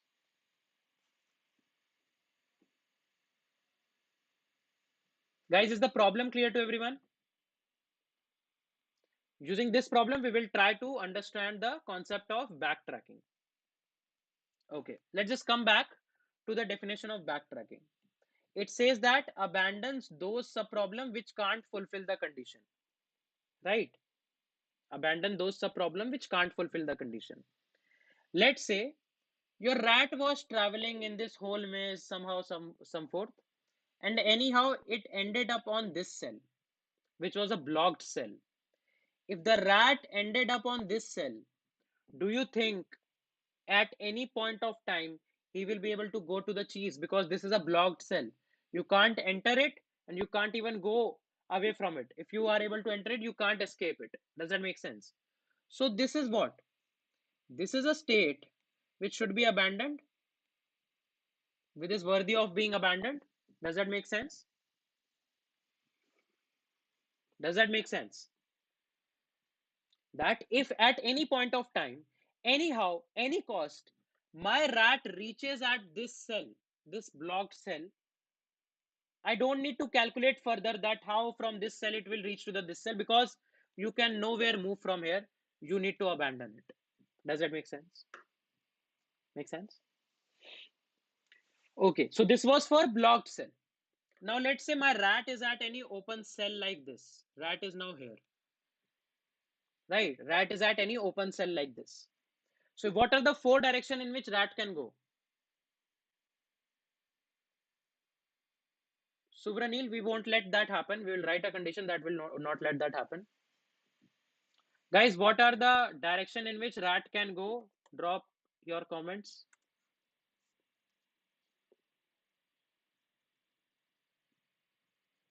Make sense, code fire? Pratik says two. Okay, Pratik. This shows how attentive you are in the class, bro. There are four directions, guys. There are four directions: upwards, leftwards, downwards, and rightwards. Does that make sense? Does this point make sense, guys? Okay. Now from any cell, you can go to all these four cells if those four cells are open. Can we say that? We can only go there if those four cells are open, right? Okay. So rat goes here, or rat goes here, or rat goes here, or rat goes here. Okay.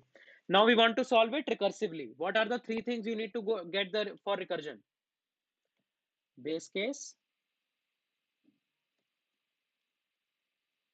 recursive hypothesis, and self-work. Let's just first calculate recursive hypothesis here. Base case we will see. Right? Cool. So if you want to calculate the number of ways in which rat can go from 0, 0 to this cell, right? Or I can say that I will define a function f of I comma j, which will tell me number of ways to reach from I comma j to n comma n. Can I define a function like this? Drop a yes or no in the chat. So what will be the answer? From this cell, you can go to the rightward cell. So f of I comma j plus 1. That is the number of ways in which you can go to the from the right cell to the last cell, all those ways, plus f of I comma j minus 1. That is the number of ways in which you can reach from this left cell to the destination, plus f of I minus 1 comma j, the number of ways in which you can reach from this top cell to the destination, plus f of I comma, sorry, f of I plus 1 comma j. That is the number of ways in which you can reach from this downward cell to this cell. I comma j is coordinate of any cell. Coordinate of any cell. And you can go here if these states are not blocked. Make sense? This will be the recursive intuition. Okay, what will be the base case? If anyhow you went away from the maze, you went outside of the maze, then there will be no way, just return 0. If you are outside of the maze anyhow, just return 0. And if you are at the destination, return 1. That you got one final way. Make sense? Make sense, guys? Okay. So Rashi says explain again. So what I'm trying to say is that from any cell I comma j, not only from this 0 comma 0, from any cell I comma j, if you want to reach to this destination cell, what are your 4 moves? You can either go right, or you can go left, or you can go up, or you can go down. So the number of ways in which you can reach from the rightward cell to the destination, plus the number of ways in which you can reach from the leftward cell to the destination, plus the number of ways in which you can reach from the upward cell to the destination, plus the number of ways in which you can reach from the downward cell to the destination. Sum of all these will be the number of ways in which you can reach from I comma j to the destination.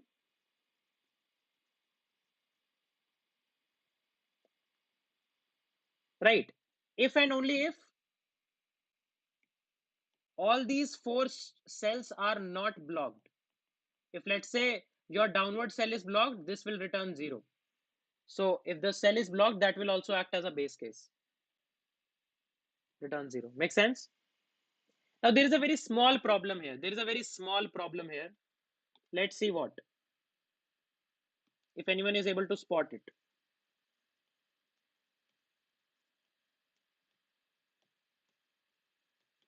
Let's say all the cells are there. Your rat is currently here. Right. Atharva, we will handle the corners. Don't worry. Rat moves up. Rat can move up if the cell is open. Right. So from I comma j, you go to f of I minus 1 comma j. Now from this cell also it has 4 choices. Either it can go up or right or left or again down. Let's say instead of going up, instead of going left, instead of going down, it just came down again. So rat moved here upward, then down again. Then upward, then down again. Upward, downward, upward, downward. So do you think this will be a infinite loop, or in simpler terms, infinite recursion? Do you think that? Right. So what we need to do is, how we can handle it? We can handle it very, very easily. We can handle it very easily. Right? How?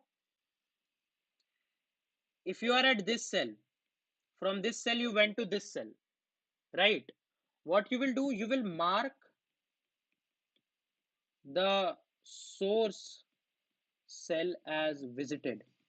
That I have already visited this cell, don't come back.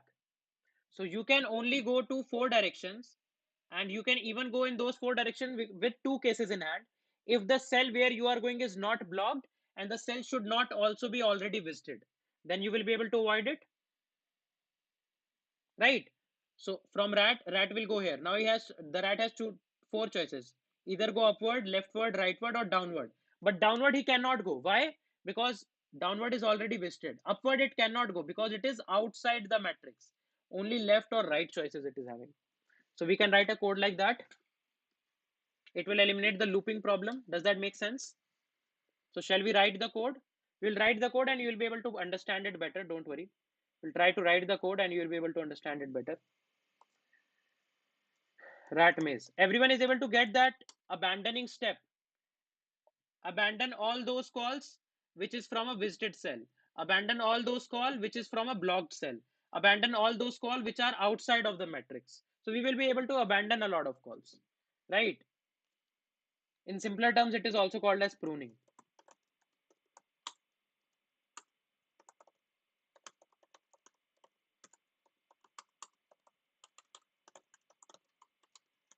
Right, okay. Let's just see the input output format.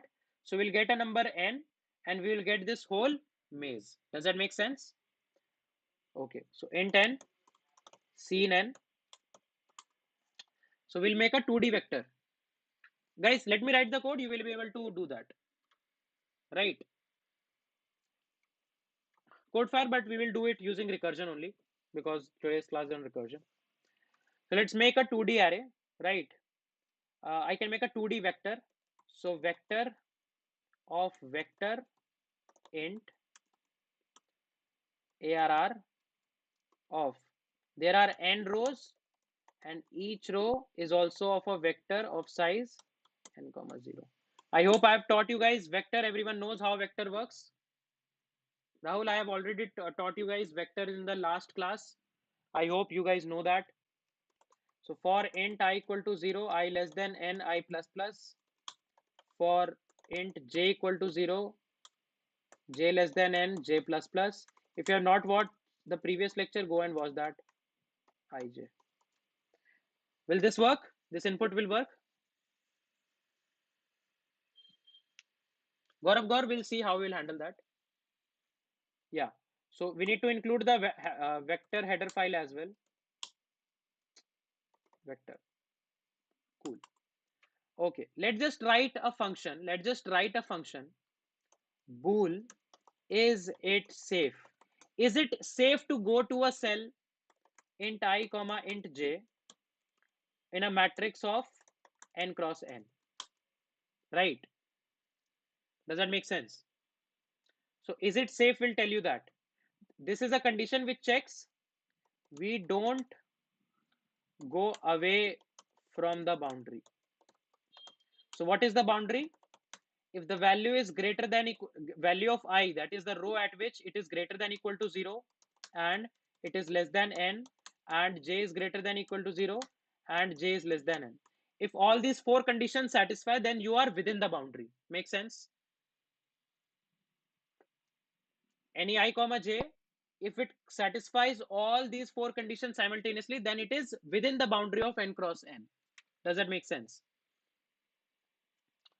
Okay. Now we will write a function void rat in maze.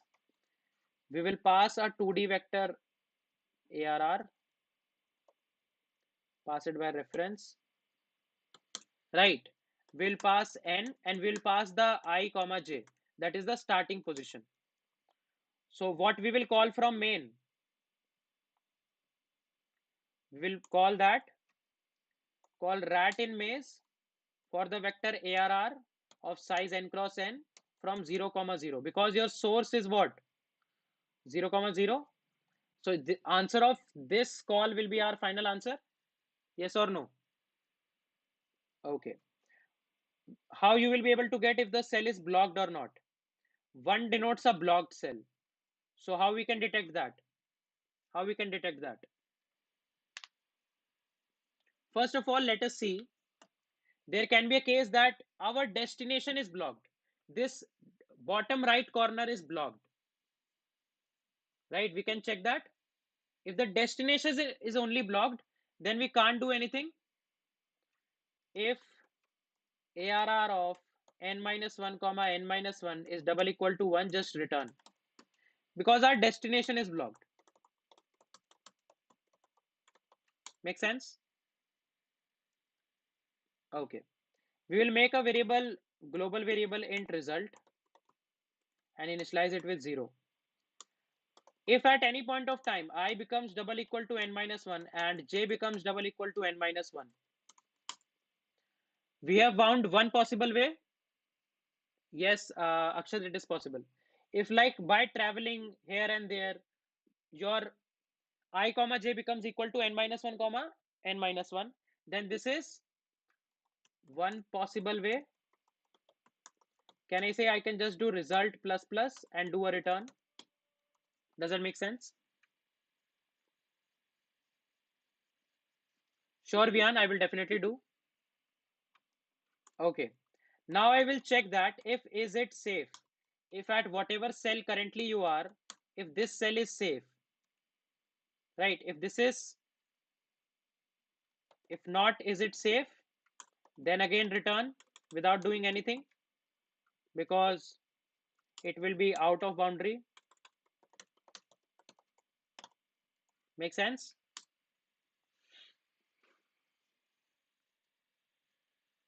Guys, I was initially doing recursion. You guys asked for backtracking. Now you are saying it's complex. Don't worry. Just listen to the concept, right? Just listen to the concept. You have to just keep the cases.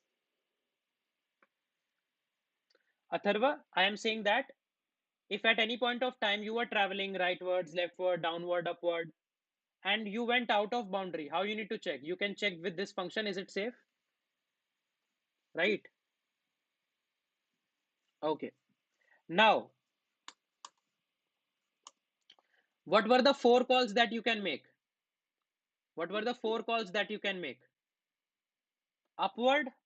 So if you can go to the upward, that is I minus 1 comma j comma n, if that is not out of boundary and the cell that you want to go is open, that is ARR at I minus 1 comma j is double equal to 0, that is an open cell, and visited of I minus 1 comma j, that cell is not already visited, then only you can go. But we have not made this visited array.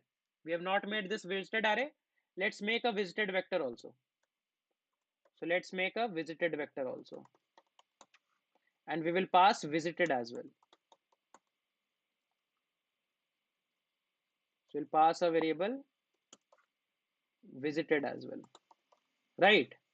So here, before moving to any cell, upward, leftward, downward, we will first visit the current cell, I comma j equal to 1. And if we want to move upward, we will check if I will move upward, then I will be within the boundary or not. Does that make sense? My upward cell is not blocked. My upward cell is not visited. Then only I can go. Does that make sense? Guys, I'll take the doubts. Don't worry. Yes, Codefire, you can do that.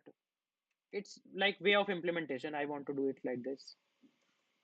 So we'll make a call to upwards. ARR comma n, I minus 1 comma j comma visited. Upward call is done. Can we say that? Upward call is done. Similarly, we will make 3 more calls.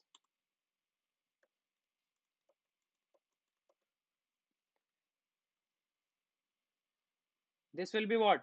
Downwards. How you can go downwards? I plus 1, I plus 1, I plus 1 and I plus 1. Does that make sense? Now if you want to go to left, then I comma j minus 1, I comma j minus 1, I comma j minus 1, I comma j minus 1. If you want to go to right, I comma j plus 1, I comma j plus 1, I comma j plus 1, I comma j plus 1. Are these 4 calls done? Let's see if our this was all recursion only, right? This was the base case that you are at your final destination or you're not, you are out of boundary or not, or maybe your destination is blocked or not. These were the base cases. Now what was the recursive intuition and self work? Okay, if I can go upward, I will go upward. How I can go upward? If the upward cell is not out of the maze, if the upward cell is not blocked, if the upward cell is not visited. Same, if the downward cell is not out of the maze, downward cell is not blocked, downward cell is not visited, so on and so forth. After coming back, After coming back, we need to make visited at I comma j equals to 0 again. Why? Because with one way you have explored everything. Now you need to revert it back. Does that make sense? Pruning is the backtracking part, Akshat. Sure, Ria. So with what part are you feeling complicated?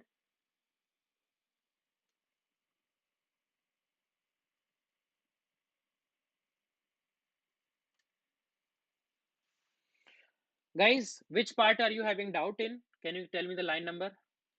I'll explain that. Don't worry. Don't get disheartened. Prashant, I'll tell that. 43. Okay, 43 I'll explain. 43 I'll explain. What about rest of the things? Cool. I'll explain 43. I'll explain the 43 part. Okay. How many of you guys agree that if I am going from this cell to the upward cell, I will make this cell as visited. This is clear to everyone? Clear to everyone? Okay. Now I have explored all paths from this cell. Right. I have explored all the paths from this cell. Does that make sense?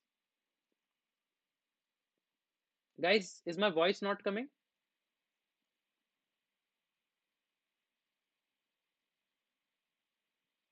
Coming? Cool. Okay. So let's just see. Let's just see. Let's just take the test case and then I'll tell you the visited of 0 part. Cool. So the test case was like this. Uh, hmm.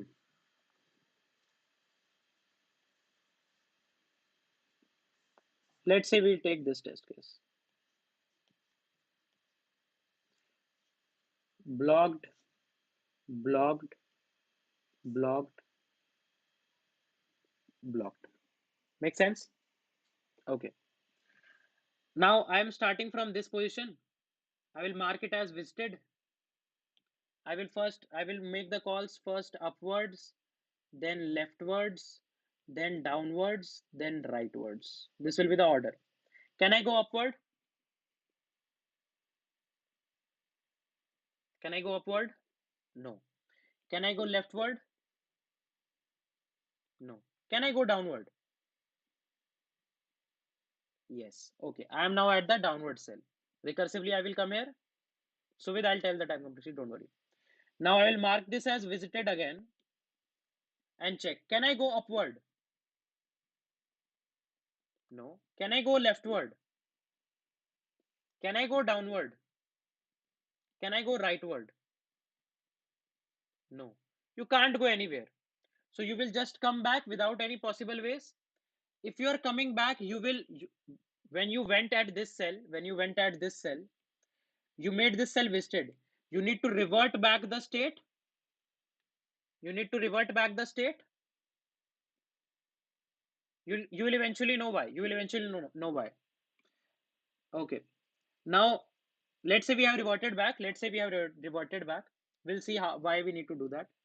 Now, from this cell, we have came back to this cell. We visualize the upward call, down leftward call, downward call. Now we will go to the right. Make sense? Okay. Cool. Let's just remove this blocked cell. Let's just remove this blocked cell. Okay. Now we had as this cell, we will mark it as visited. We can't go upward, we can't go leftward, we can't go downward, we'll go to the right. We will mark it as visited. We can't go upward, we can't go leftward, we can go downward. We can go downward. Make sense? Okay. Now we'll mark this as visited. We can't go upward, we can't go leftward, we can go downward, we'll come downward. We'll mark this as visited.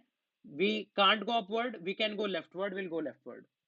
We'll mark this as visited. We can't go leftward, we can't go upward, we can't go downward, we can't go rightward. We will come back. We will come back. Right? Okay. Now you are at this cell. You explored left part, downward part, left part and upward. Now you will go downward. Right? I'm making all the calls. You'll go downward. Okay. You can't go up from here. You can't go left from here. You can't go down from here. You can go right. You have reached the destination. One possible way is coming. Make sense? One possible way is coming. Okay. Now, if you will not remove these visited when coming back, let's see if you will not remove these visited from coming back, what will happen? You will come back at this cell. You will come back at this cell. You are at this cell, right? Okay. You explored upward, you explored leftward, you explored downward, you didn't explore rightward, you will go rightward, right? You will go rightward. Okay. Now from rightward, you can go upward. From rightward, you can go upward. Okay. Now from here, mark wasted, mark wasted. You can go upward. Here coming, mark wasted. You can't go upward, you can't go rightward, you can't go downward, you can't go leftward. Everything done. If I will not mark it unvisited, so we will just come back, right? That you were saying why we want to mark as not wasted. We'll come back here. We can't go rightward, we can't go leftward, we'll come back here. We can't go rightward, we'll just go downward. We got one more way, right? We got one more way. Now let's say we will go back from here to this cell. Then where we came from? We came from this cell. We'll come back to this cell. And for coming at this cell, we came back to this cell. Okay. Now for this particular cell, we explored leftward, explored upward, downward. We didn't explore rightward. But do you think you will be able to explore rightward? No, because someone has already marked it as visited. But this was one possible way to go, right? There was one possible way like this. There was one possible way to go like this. There is one more possible way to go like this, no? If you will not mark it as unvisited, so you can't visit it from this state. Why? Because any other sub problem has touched this state. We need to again mark it as unvisited to make it as a fresh problem, fresh sub problem for the previous sub problem, right? So that's why we need to mark it as unvisited. Does that make sense? Manika, it will come back with the return call, no? It is a recursive function. It will come back with the return call. Cool. Okay. So this is the function we have written. We will call this. Our answer will be stored inside this result variable. I can just print cout result, right? Let's just see if this works. Let's just see if this works.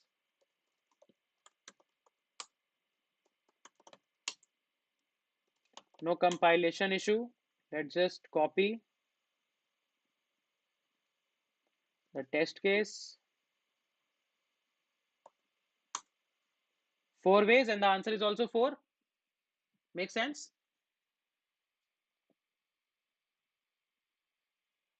Sure, I'll share the code.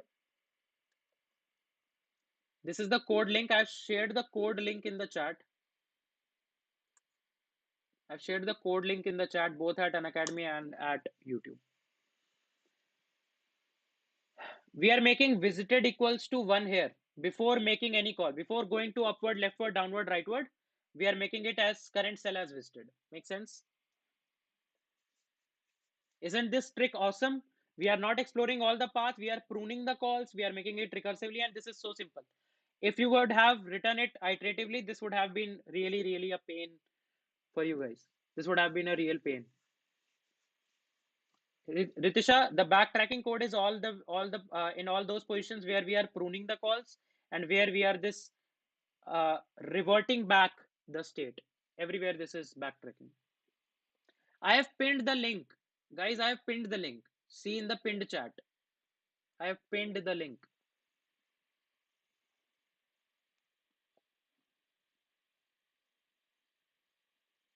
Guys, I have pinned the link in the chat. So with yes, you can do that. Okay, so everyone is asking for me to share the code. I have already shared that in the chat.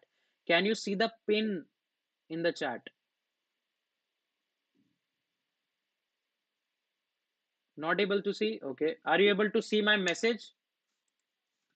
Is this blue message visible to everyone? Let me send it 4 or 5 times. The pinned chat is in the top of the chat. Guys, please see that. Shrikant, can you confirm if it is visible in the pinned chat?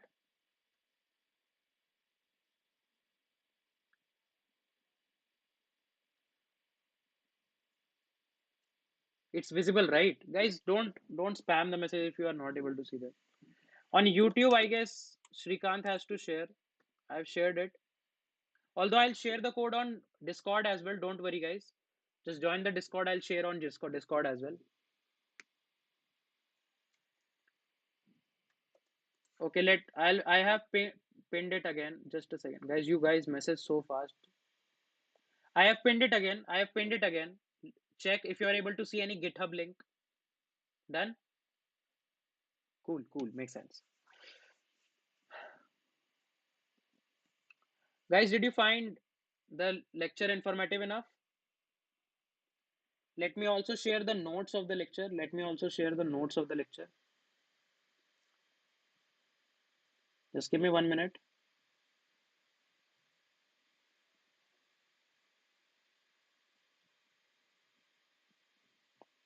I'm uploading the notes. Just give me 1 minute.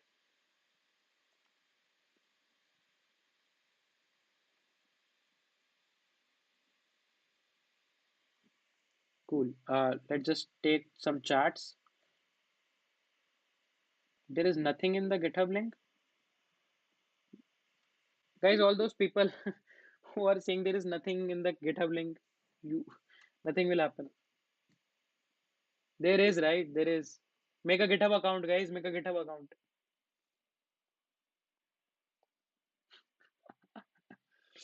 Don't troll. Okay, so I'm pinging you guys the notes link as well.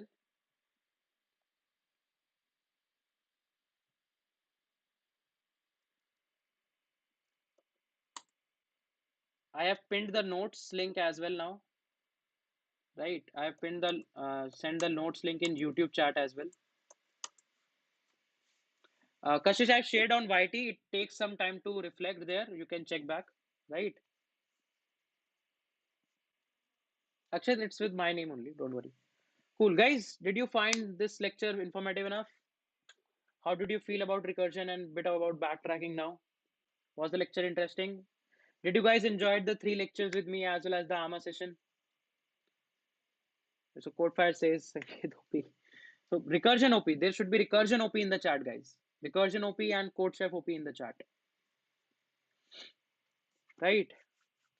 So these 3 days were like really, really interesting. I was able to saw thousands of students in one class. This was like really, really awesome experience for me as well. I hope you guys were also able to understand a lot of things. I'm really very sorry if I missed any of your doubts. My chat is getting like n number of message where n tends to infinity. So, but it was like a really, really awesome experience, right? I hope the rest of the classes that are left today are also going to be informative for you guys. You guys can connect with me on LinkedIn. I would be really happy to answer your queries. Don't ask me any coding doubts because I also work. So you can ask me for any guidance, anything. I'll be really, really happy to guide you guys. I hope you guys crack awesome placements. You guys crack awesome competitive programming, I would say stars and ratings. So, Lokesh, just search about me on LinkedIn. I will be the first search out there, probably. I'm the employee, they should do that, no? Just drop a message along with your connection request so that I'm able to recognize that you guys are from the Unacademy's portal, right? And guys, if you want some more awesome content, because this was like one lecture on recursion backtracking, we are planning a lot of things in the Unacademy Plus. You can join us at Unacademy Plus, where we are taking in-depth lectures, 10 12 lectures on one topic, where we are solving a n number of problems. You can definitely opt for Unacademy Plus. Or also we are taking a lot of free live classes. So this week, short announcement, this coming week I will be taking a micro course that will be a 3 class free course. Just a second. That will be a So I'll be taking a micro course that will be a 3 class free course on Tuesday, Thursday, Saturday on disjoint set union. We'll be solving some offline queries on DSU. We'll be solving minimum spanning tree. We'll see DSU. A lot of things will be there. Some more micro courses, free courses are coming. Also, there are a lot of paid courses where a lot of instructors like Tanuj, Nishchay, me, Ria, all of them have taught a lot of topics. We are also coming up with new courses. So you can definitely check that out. Does that make sense? Right? Cool. So, guys, let's just wrap up. It was like a really, really awesome experience to have a discussion with you guys on recursion and backtracking. I hope you find the IPC really, really helpful. And this was also really, really enthusiastic for me as well to see the energy from you guys. So, take care, guys. Attend the next lectures and keep coding.